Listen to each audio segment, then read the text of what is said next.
Hello everyone. तो हमने part 1 में शॉक का इंट्रोडक्शन देखा था कि शॉक होता क्या है, उसके डेफिनेशन और क्लासिफिकेशन एंड इटियोलॉजी तक देख लिया था। अब आज हम इसके पार्ट 2 में इसके क्लिनिकल मैनिफेस्टेशंस के बारे में देखेंगे। तो चलिए देखते हैं क्लिनिकल मैनिफेस्टेशंस क्या क्या हैं। तो extremely low blood pressure, patient को क्या होगा, जो बीपी होगा वो बहुत कम रहेगा, पेशेंट को वीकनेस फील होगी और चेस्ट पेन भी पेशेंट को होगा क्योंकि प्रॉपर ब्लड सप्लाई नहीं हो पा रही है, ऑक्सीजन की सप्लाई नहीं हो पा रही है इसलिए। और वीक पल्स देखने को मिलेगी पेशेंट की, प्रोफ्यूज स्वेटिंग यानी पेशेंट को स्वेटिंग बहुत ज़्यादा होगी, मतलब बार ज़्यादा पसीना आएगा। डिजीनेस, पेशेंट को चक्कर आ सकते हैं। मॉइस्ट और क्लैमी स्किन, पेशेंट की जो स्किन होगी वो चिपचिपी सी होगी। पेशेंट अनकॉन्शियस भी हो सकता है और वो लंबी और गहरी गहरी सांस, जल्दी और गहरी गहरी सांस से लेकर rapid and shallow breathing. Cyanosis यानी bluish colour of skin, patient का जब ऑक्सीजन की सप्लाई प्रॉपर नहीं हो पाएगी तो उस टिश्यू को जब ऑक्सीजन सप्लाई नहीं होगी तो वहाँ के साइनोसिस की कंडीशन होगी, तो जो स्किन का कलर है वो ब्लू दिखाई देगा हल्का। तो क्लिनिकल मैनिफेस्टेशन में पेशेंट का बीपी लो हो जाएगा, पेशेंट को वीकनेस होगी क्योंकि न्यूट्रिएंट वगैरह की सप्लाई नहीं हो पा रही है, ऑक्सीजन वगैरह की सप्लाई नहीं हो रही है, जिससे चेस्ट पेन वगैरह भी हो सकता है। इसी कारण से पेशेंट की जो पल्स होगी वो भी वीक होगी। पेशेंट को ज़्यादा स्वेटिंग होगी, चक्कर आ सकते हैं पेशेंट को, उसकी जो स्किन होगी ज़्यादा सेटिंग होगी जिससे चिपचिपी। अगर पेशेंट को स्वेटिंग ज़्यादा होगी तो उसकी स्किन नॉर्मली है कि चिपचिपी क्लैमी सी होगी, क्लैमी मीन्स चिपचिपी स्किन।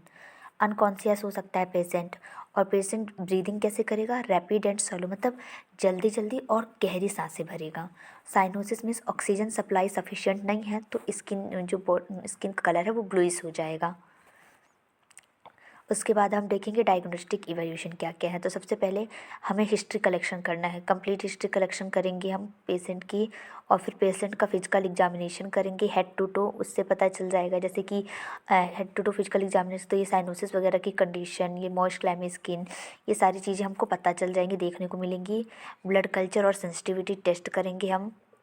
उसके साथ ही साथ हम सीबीसी करेंगे। जब हम सीबीसी यानी सेल ब्लड काउंट करेंगे, उस टेस्ट में हमें क्या दिखेगा, जो डब्ल्यूबीसी है और ईएसआर का लेवल है ये दोनों बढ़े हुए दिखाई देंगे, तो कंफर्म हो जाएगी पेशेंट को किस टाइप का शॉक है। ईसीजी करेंगे तो डिस्रिथमिया की कंडीशन दिखाई देगी, एबनॉर्मल ईसीजी दिखेगी, इरेगुलर हार्ट बीट मतलब। और कार्डियक मॉनिटरिंग करेंगे तो उसमें जो SpO2 है, ऑक्सीजन सेचुरेशन लेवल हो गया, पल्स हो गया, टेम्परेचर हो गया, बीपी यानी ब्लड प्रेशर, इन सब में अल्ट्रेशन दिखाई देगा, एबनॉर्मल दिखाई देंगे। तो हमको हिस्ट्री कलेक्शन करना है कंप्लीट, फिजिकल एग्जामिनेशन करेंगे head to toe, blood culture और सेंसिटिविटी टेस्ट करेंगे, और सीबीसी करेंगे तो WBC और ESR लेवल ज़्यादा दिखाई देगा। ESR करेंगे जिसमें डिसरिथमिया दिखाई देगा, इरेगुलर हार्ट बीट दिखाई देगी।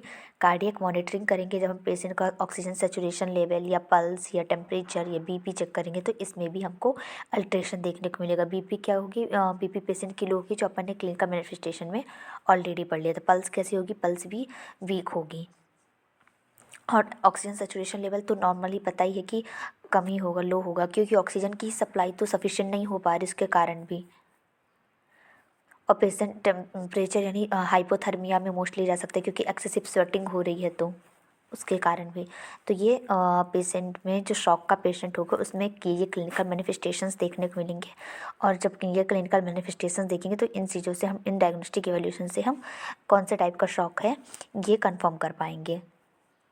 तो आज हमने clinical manifestation and diagnostic evaluation देखा शॉक का, और इसके पहले हमने ईटियोलॉजी, उसका क्लासिफिकेशन, डेफिनेशन एंड इंट्रोडक्शन देखा। तो ये हो गया ओवरऑल शॉक के बारे में। नेक्स्ट में हम इसका मैनेजमेंट देखेंगे कि अगर कोई पेशेंट किसी भी टाइप के शॉक से सफ़र कर रहा है तो उसका किस टाइप का मैनेजमेंट करेंगे, किस टाइप का मेडिकल मैनेजमेंट, सर्जिकल मैनेजमेंट और नर्सिंग मैनेजमेंट किस टाइप का करेंगे वो देखेंगे। और इन सारे टाइप के शॉक की पैथोफिजियोलॉजी मैंने शॉर्ट्स में ऑलरेडी अपलोड कर दी है। Please like, share and subscribe my channel. Thank you.